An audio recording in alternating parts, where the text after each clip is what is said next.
আসসালামু আলাইকুম। আজকের এই ভিডিওতে দেখানোর চেষ্টা করব কিভাবে আউটডোরে ওঠা ফটোকে আপনি মাত্র এক ক্লিকে এডিটিং করতে পারেন। ভিডিওতে রয়েছি আমি রবিন, আপনারা দেখছেন Robin online 360 YouTube channel.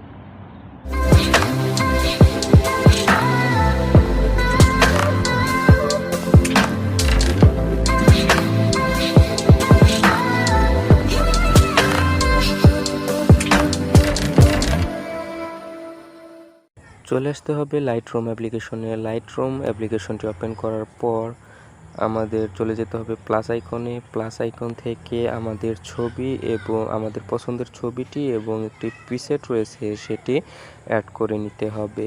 Add করে নেওয়া হয়ে গেলে একটু অপেক্ষা করতে হবে।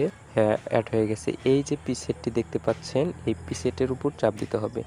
আর এই প্রিসেটটির লিঙ্ক ভিডিও ডিসক্রিপশন বক্সে কিন্তু প্রোভাইড করা রয়েছে, সেখান থেকে আপনি খুব সহজে ডাউনলোড করে নেবেন।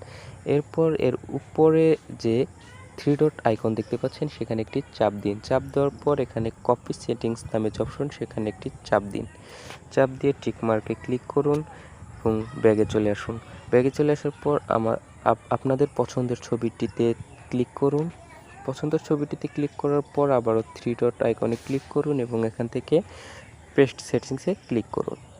পেস্ট সেটিংসে ক্লিক করার পর দেখতে পাচ্ছেন আগের যে কালারটি ছিল সেটি কিন্তু এখন অনেকটাই চেঞ্জ হয়ে গেছে। চেঞ্জ হওয়ার পর এখান থেকে আপনি ক্রপ করতে পারবেন, আবার অন্য প্রিসেট ইউজ করতে পারবেন, অটো ফটো অ্যাড করতে পারবেন এবং লাইট কমিয়ে বাড়িয়ে দেখতে পারবেন। এখান থেকে আপনি হাইলাইট, কন্ট্রাস্ট এবং এক্সপোজার এখান থেকে কমিয়ে বাড়িয়ে দেখতে পারেন। এখান থেকে আমি কন্ট্রাস্টটা একটু কমিয়ে দিব। কন্ট্রাস্টটা আমি 16% রাখার চেষ্টা করব। হ্যাঁ, কন্ট্রাস্টটা আমি 16% রাখার চেষ্টা করব এবং ছবিটি কিন্তু পূর্ণাঙ্গ দেখতে লাগবে এরকম। আপনি চাইলে আরও সুন্দরভাবে, আমার চাইতেও আরও সুন্দরভাবে আপনি করে নিতে পারেন। এবার আমরা এটিকে সেভ করব। শেয়ার অপশনে চাপ দিব এবং সেভ টু ডিভাইসে চাপ দিব। দেখতে পাচ্ছেন এটি কিন্তু সেভ হয়ে গেছে। এক্সপোর্ট কমপ্লিট এবং এখানে ওকে করে। ভিডিওটি কাজের মনে হলে একটি লাইক করতে পারেন এবং চ্যানেলে নতুন হলে চ্যানেলটিকে সাবস্ক্রাইব করে পাশে আসা বেল আইকন অন করতে পারেন। দেখা হবে খুব শীঘ্রই নতুন কিছু নিয়ে।